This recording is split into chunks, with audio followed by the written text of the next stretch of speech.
The Red Sea, once a lifeline of global trade, is now a war zone.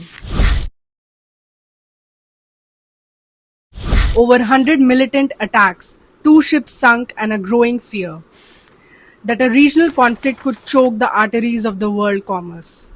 Since November 2023, Iran-backed Houthi rebels have waged relentless attacks on vessels in the Red Sea and the Gulf of Aden.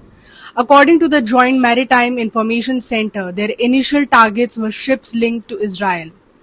But the threat has expanded to include vessels tied to the US and UK.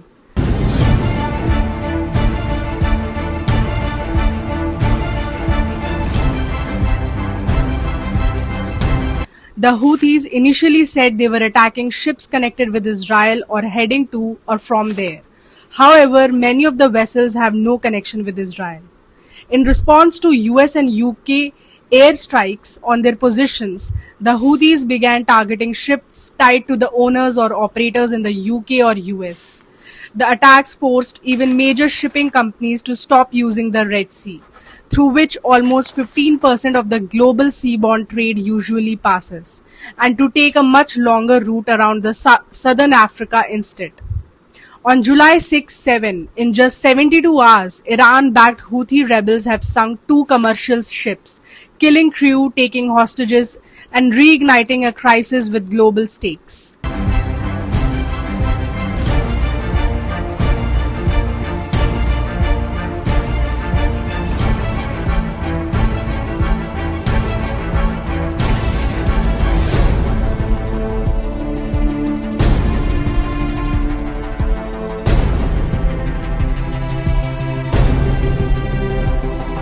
On July 6, the Magic Seas, a Greek-managed cargo vessel, was attacked near Yemen. RPGs, explosive drones, armed skiffs, it was a full assault. The crew was forced to abandon ship. Just 2 days later, the Eternity Sea was ambushed by the missiles, grenades and drones, again off Yemen's coast.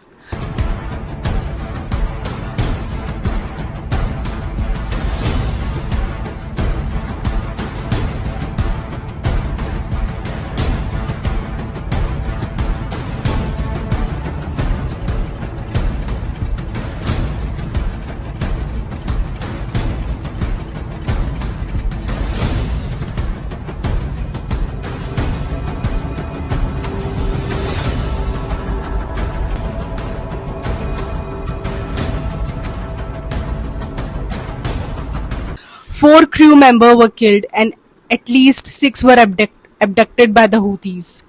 The group said that it is targeting ships with the ties to Israel, the US and the UK in what it calls solidarity with Gaza. Who are Houthis? As per BBC, the Houthis are an Iran-backed Shia rebel group from Yemen, formerly known as Ansar Allah.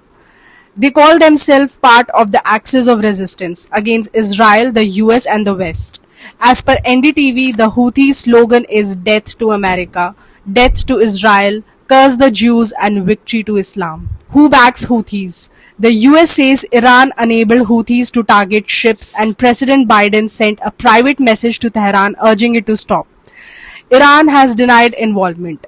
Saudi Arabia and the US says Iran has smuggled weapons, including drones, cruise and ballistic missiles to the Houthis during Yemen's civil war in violation of a UN arms embargo. Why are US-UK attacking Houthi rebels? As per the BBC, the US and UK started carrying out airstrikes on Houthi targets in Yemen in January 2024. Former President Joe Biden said that they were in direct response to the attacks on Red Sea ships, which jeopardized trade and threatened freedom of navigation. His successor, though, blamed him for not doing enough, and in March 2025, President Donald Trump authorized a wave of air strikes on Houthi targets. As per the Financial Times, to avoid this maritime minefield, many companies are rerouting ships around Africa's Cape of Good Hope that adds 6,500 kilometers to each journey, 10 to 12 days of delay, and $1 million in extra fuel and logistics.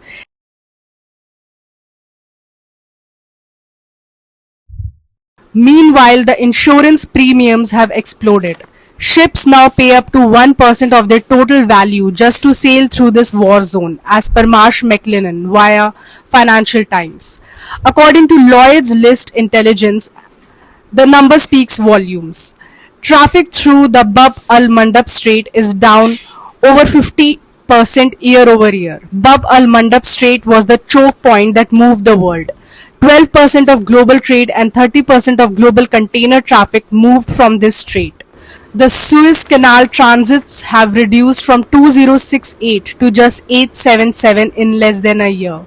The Suez Canal is the quickest sea route between Asia and Europe and is particularly important in the transportation of oil. Even a partial disruption here sends shockwaves through supply chains connecting Europe, Asia, and Africa. From sinking ships to soaring cost and the looming aspect of war, the Red Sea has become the most dangerous trade route on earth. And if this crisis escalates, the fallout won't be regional. It could paralyze global shipping across the entire Middle East.